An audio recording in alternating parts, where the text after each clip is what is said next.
Hello everybody, welcome to another Nephilim Builds. It's Pride Month and we're going to be celebrating by making various LGBT plus couples in media. Today we're going to bend science and the elements to our wills as Korrasami from Legend of Korra. As always, keep in mind that these videos are about capturing the spirit of the character rather than capturing their abilities perfectly. With that said, let's start with the legend herself, Korra.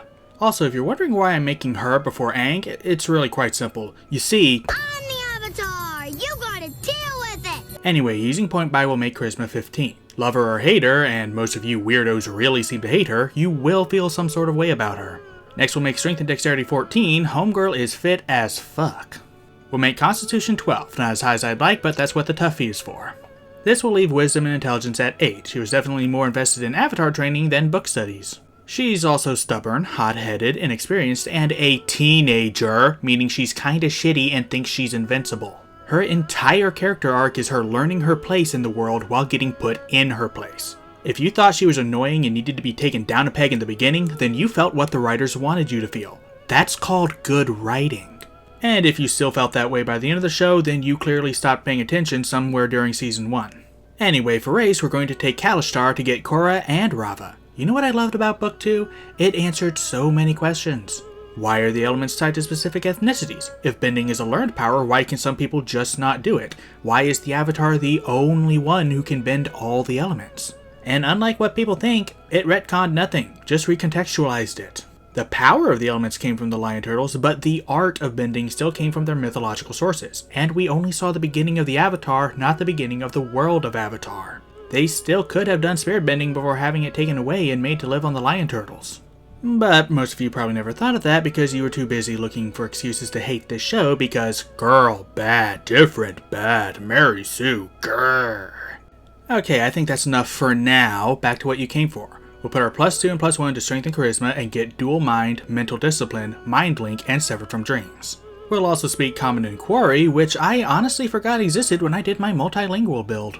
For background, we're going to take athlete for echoes of victory, acrobatics and athletics, Sylvan because yokai, and land vehicles. For everyone who said there's no foreshadowing to this ship, I'll give you a hint. Asami never let Mako drive her car, and he knew how to drive. For class, we're going to start off as a Divine Soul Sorcerer. We'll get Constitution and Charisma saving throws, pick Persuasion and Religion for skills, and be proficient with daggers, darts, slings, quarterstaffs, and light crossbows. At level 1, we'll get Favored by the Gods and Divine Magic. Something a friend of mine complained about was that the whole Rava Vatu thing oversimplified the whole thing into straight up good versus evil instead of something more complex. I disagree. Rava and Vatu aren't good and evil, they are harmony and disharmony, balance and unbalance. Which is why I'm picking neutrality, because even rigid law can be disharmonious. They didn't dumb it down, you just stopped thinking about it. Now we're going to multiclass to Fighter, getting all weapons, light and medium armor, and shields. At level 1 we'll get Second Wind and our fighting style, picking unarmed fighting, and at level 2 we'll get Action Surge. At level 3 we'll get our martial archetype, picking Rune Knight for Smith's Tools, Giant, and Rune Carver. We'll take the Flame Rune to grab someone with heated chains, and the Frost Rune for better intimidation and strength and constitution saving throws. We'll also get Giant's Might. You know that Korra kaiju that everyone hates? I thought that was cool, bite me and fight me. At level 4 we'll get an ability score improvement, which we'll use to take the tough feat. At level 5 we'll get extra attack, and at level 6 we'll get another ability score improvement, which we'll put into charisma. At level 7 we'll get Runic Shield to potentially bend an attack away from an ally. We'll also take the Heal Rune, Korra can take a beating. Going back to Sorcerer, at level 2 we'll get Font of Magic, and at level 3 we'll get Meta Magic, picking Empowered Spell and Quicken Spell. At level 4 we'll get another ability score improvement, which we'll put into Dexterity for better AC. At level 5 we'll get Magical Guidance, and at level 6 we'll get Empowered Healing. At level 8 we'll get another ability score improvement, which will cap our charisma.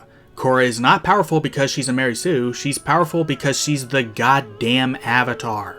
No one ever bitches about Aang being too strong, and he stopped a volcano almost solo.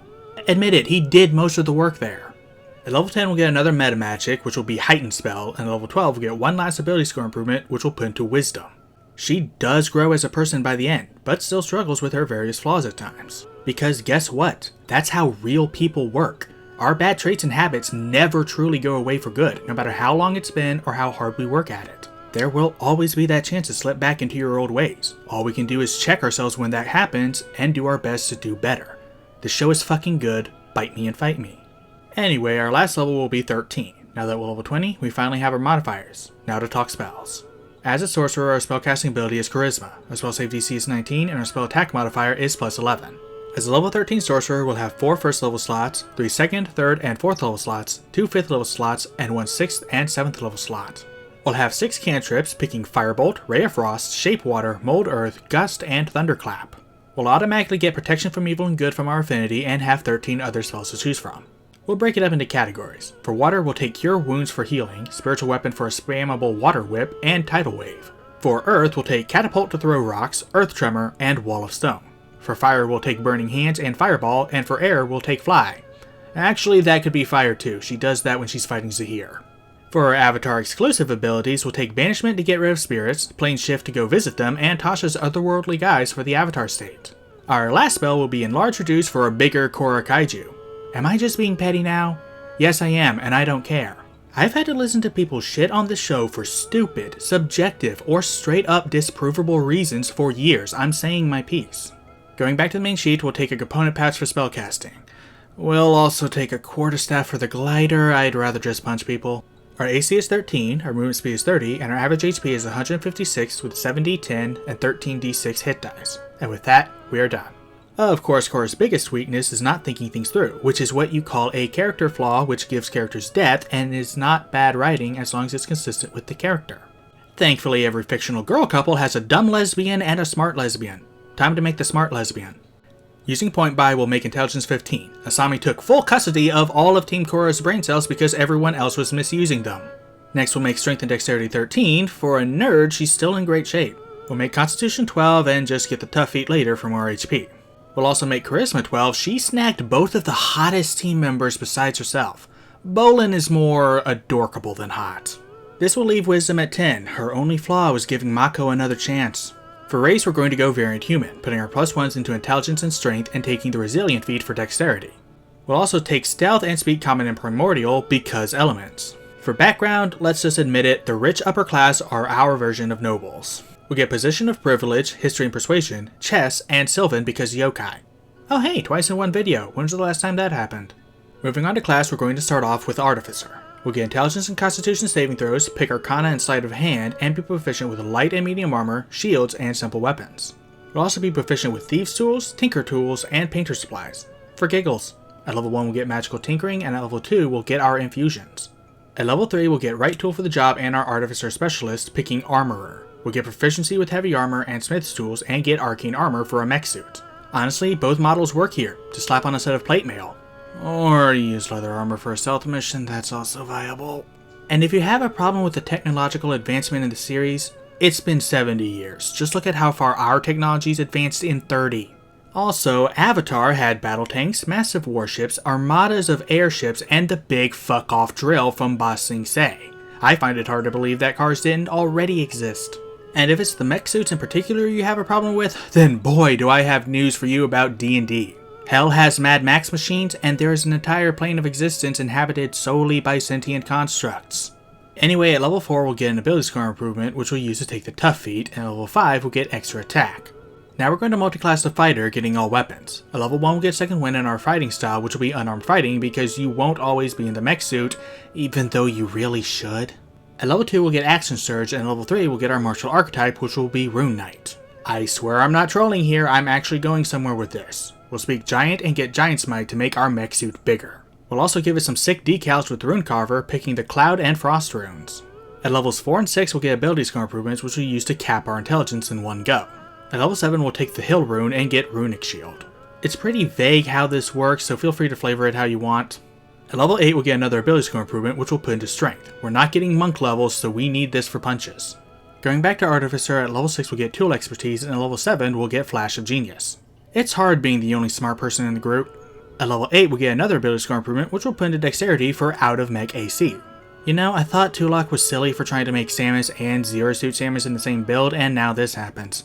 But hey, the view from my new glass house looks amazing. At level 9 we'll get Armor Modifications, at level 10 we'll get Magic Item Adept, and at level 11 we'll get Spell Storing Item. At level 12 we'll get one last ability score improvement, which we'll put into Dexterity because we can't have Asami punching harder than her buff girlfriend. Now it's time to pick our infusions, of which we'll have 8. We'll take Enhanced Weapon, Enhanced Defense, and Enhanced Arcane Focus because of course we are. We'll also take Mind Sharpener for concentration checks. The rest of them will be Replicate Magic Item, picking Goggles of Night, Sending Stones, Gloves of Thievery, and the Cloak of Protection. Now that we're level 20, we finally have our modifiers. Now to talk spells. As an artificer, our spellcasting ability is intelligence, our spell save DC is 19, and our spell attack modifier is plus 11. As a level 12 artificer, we'll have 4 first level slots, 3 second and third level slots, and 3 cantrips to choose from. We'll take Shocking Grasp for her Shock Glove, Mending to fix stuff, and Prestidigitation because why not? From Armorer, we'll automatically get Magic Missile for mech rockets, Thunder Wave and Shatter for concussive blasts, and Lightning Bolt for a lightning cannon. We'll also get Mirror Image and Hypnotic Pattern, which, give her a week, she'll figure something out. With a plus 5 intelligence, we'll be able to prepare 11 other spells. For the basic physical stuff, we'll take Longstrider, Jump, and Expeditious Retreat. I'm just trying to fill slots here. We'll also take Identify, Grace for an Oil Slick, and Featherfall because what is fall damage? We'll take Absorb Elements and Protection from Energy to defend against the Benders, Pyrotechnics for a Smokescreen, and Fly for a Flying Mech Suit. Speaking of, our last spell will be Enlarge Reduce for an even bigger mech suit. It's like if Ultraman and the Megazord teamed up but were also dating. Going back to the main sheet, we'll take a set of Tinker's Tools for a spellcasting focus. We'll also take a set of Plate Armor to make our mech suit, and some other armor if you really need to go light. Spoil sport. Our AC is 21 with the mech and 18 with the leather jacket. Our movement speed is 30 and our average HP is 171 with 8d10 and 12d8 hit dice. And with that, we are done. Hold up, how did Asami end up with more HP than Korra? She's so jacked! Thank you everybody who's still watching. I'm sorry you had to sit through my Korra defense tirade, but I was probably never going to get another chance to get those opinions out there. Let me know why I should never do that again down in the comments, and I'll see you all next week when I make Dora Bowl from Dragon Age Inquisition.